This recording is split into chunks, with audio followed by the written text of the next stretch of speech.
Hello and welcome back. Today we're going to finish that EMF detector that we've been working on in previous videos. You'll also notice that on some of these devices it says in really small font. You'll have to look closely. Please subscribe to Lloyd Summers YouTube if you want to see more of these. I think that's what it says. Anyways, let's get down and start making some cool stuff.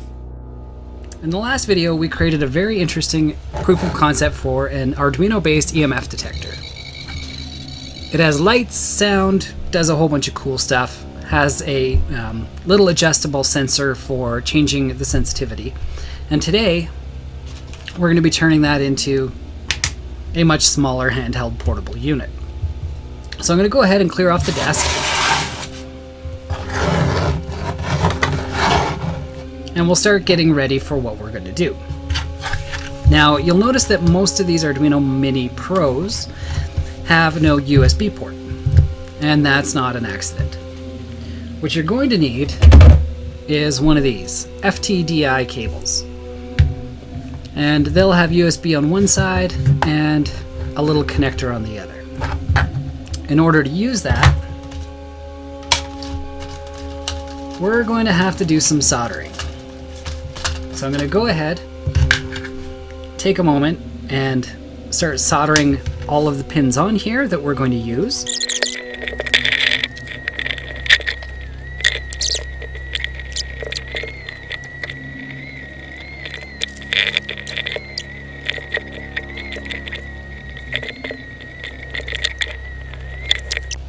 All right. Now to check it. Keep in mind that getting these cables that are FTDI that are friendly with Windows 7 is actually quite difficult. I find that the more expensive cables tend to have proper drivers, which is kind of worth the extra cost. It's one of the few times I think that paying extra is actually quite worth it.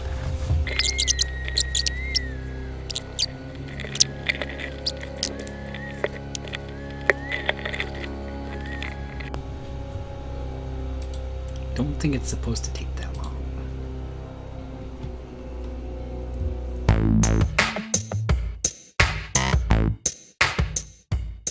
Paranormal researchers I've encountered understand this, is that EMF is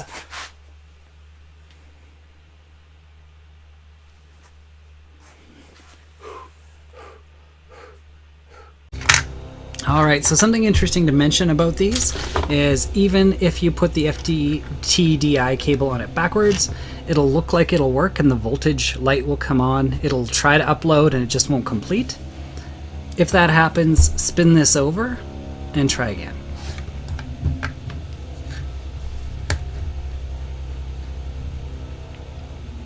Now, I had to set my tools board to Arduino Pro or Pro Mini. I had to set the processor to ATmega328 and change my port to COM10. Now, if you aren't sure what yours does, if you look really closely at this chip, it'll tell you. Mine does say ATmega328P. And then if you look really closely at the regulator, it'll tell you what it is, and you could look it up and check out its voltage. Mine's an LG, I think it's a G, LG50, but anyway, it's 5 volt. And I had to check, but it is 16 megahertz. Once you're ready, go ahead and hit upload. And all we're doing right now is uploading the same sketch from the last video. And we're done uploading. Okay, so I decided, as much as I like this one, I would solder all the pins on properly. I skipped a couple of the raw transmission and an extra ground and 2 other A pins that I'm not using. I'm just going to go back. I had tacked all of these in. I'm going to go back and just finish them off. And just check all my soldering points. Everything looks good. I'm going to try reflashing this one now.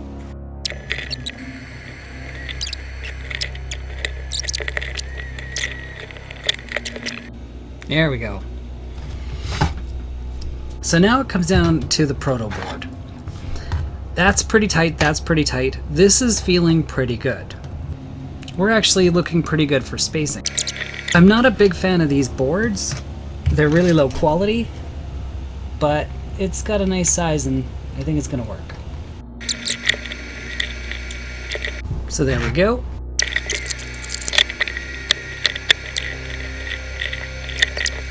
And there we are. Find ground. That one. Find VCC.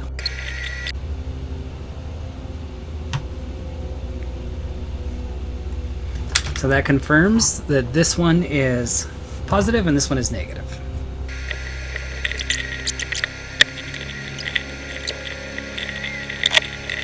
These brown ones are always a little awkward to work with because it gets hard to see the little pads after a while. Now in that power section is where we want to add our little switch. I don't want the switches on this side, so I'm going to take this switch, we're going to move it to this side, which can be a little tricky because now we're on the side with the pads. Now in actual fact, you don't need all of these on this particular set.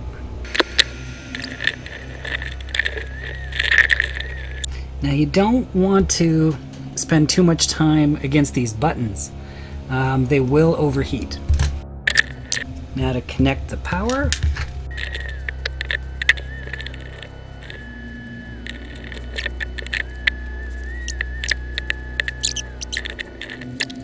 It's just so narrow in there. So I switched to using a solid instead of a stranded.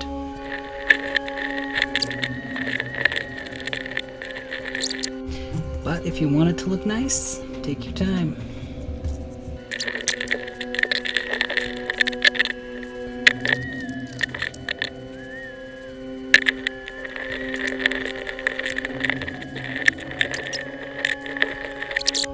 So it takes a little bit of time, but it's a really nice kind of trick I learned in the past to punch it through from the other side if you want to get a really clean definition on one side. He's got to connect all the way to this guy.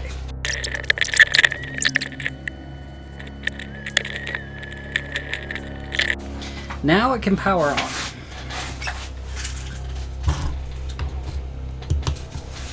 And the grounding strip I'm probably going to pull forward and put in a little bar. That way it's just a little easier to ground off of. And we will probably go from there. So what I'm going to do now is take some of the pins I know we're not going to use. Like reset. A3,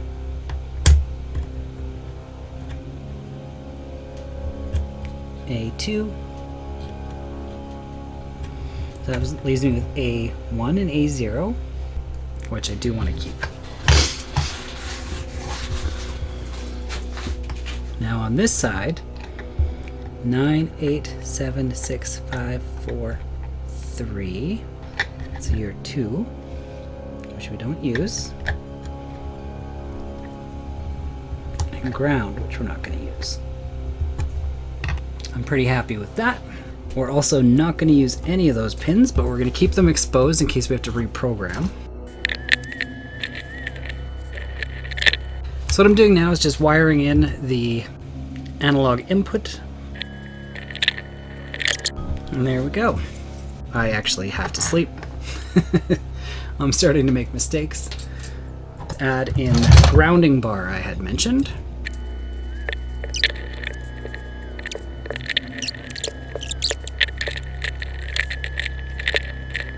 Which means you are a grounding pin. And there we go. So now I've got a grounding bar in there. This pin has to go to a speaker, and the other pins are all going to the LEDs.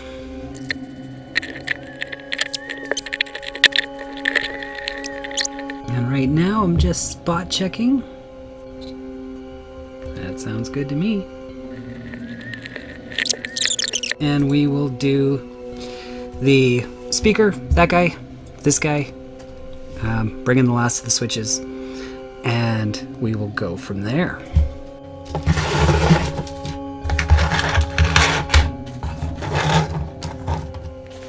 Well, we already know that we're going to want to take this module and have that somewhere front and center, as well as having the speaker somewhere that we can access through a volume knob.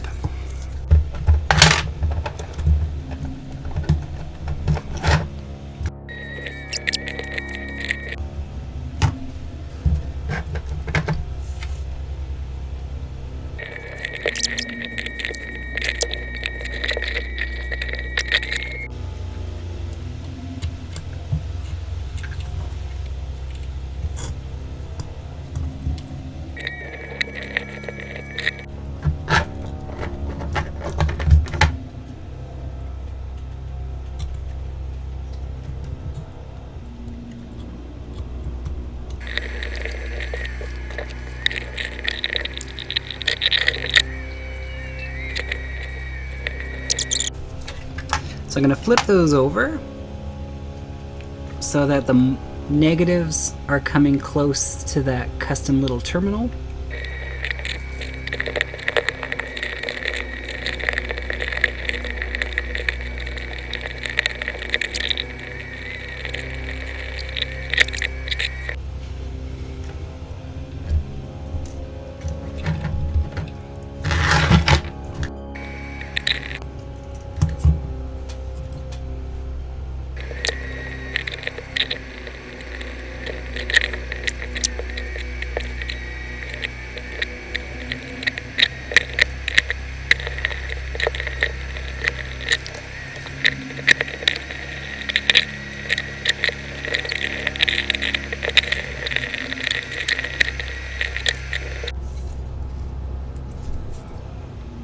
Yeah.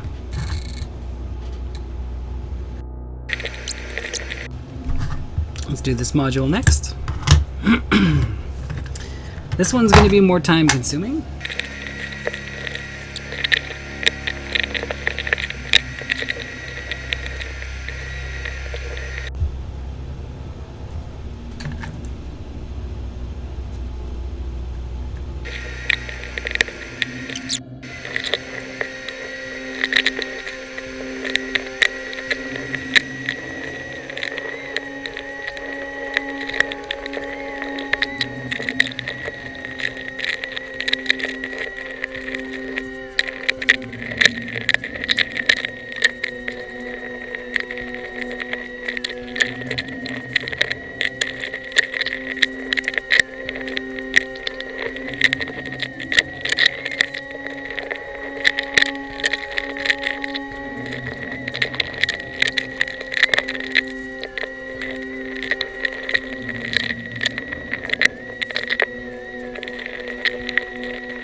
Alright, so that is starting to get there. Now the only thing left is to work on our input systems. That's this little guy and our antenna. So first things first, let's take a look at where we're going to put this one.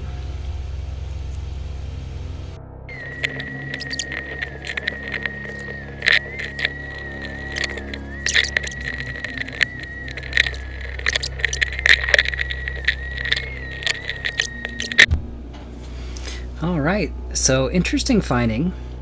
VCC is actually 5 volts. Raw can go up higher. That raw goes into the actual regulator.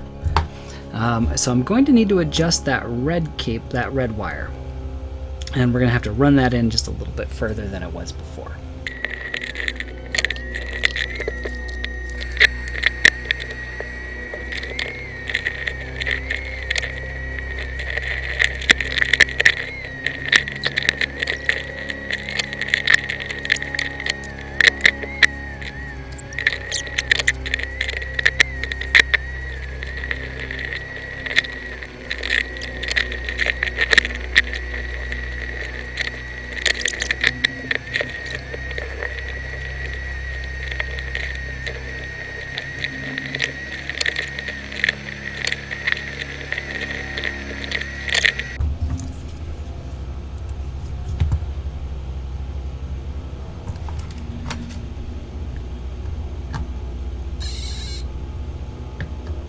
Cool.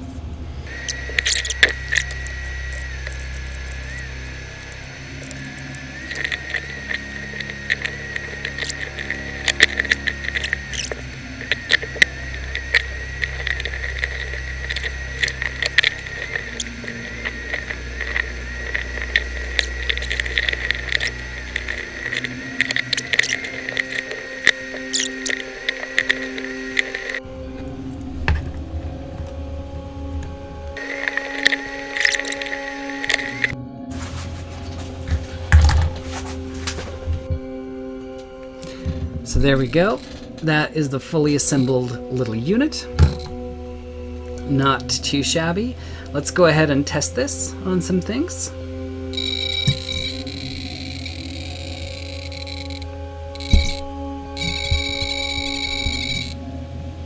That indeed seems to work.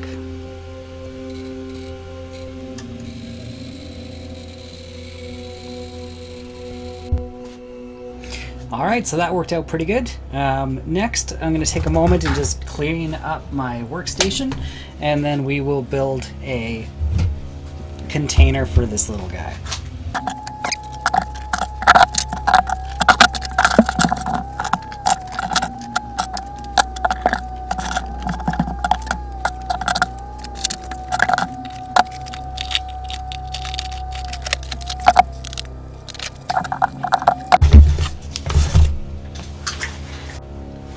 Now normally I would measure everything out with a digital caliper, create a 3D model inside Blender and do a 3D print, but I wanted to do something a little quicker and something that people would be more likely to have around their own workshops.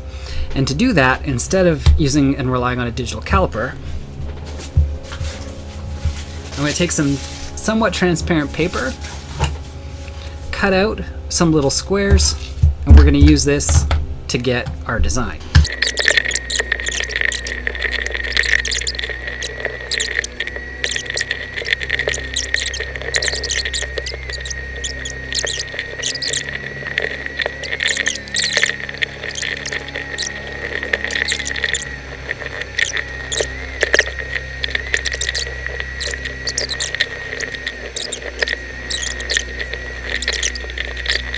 So now time to cut. First things first, I'm going to punch out this hole and probably that section, because my partner will kill me if I don't wear these.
So here is the end result of all of our hard work. One little interesting looking EMF detector.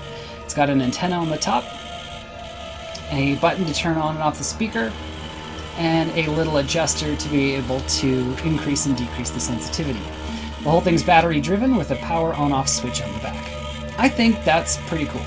So if you like that and you want to see more, please comment, like, or subscribe. If you've got an idea of something you'd like to see us do in a future video, please comment about it below. For everybody else, we hope to catch you in the next tutorial.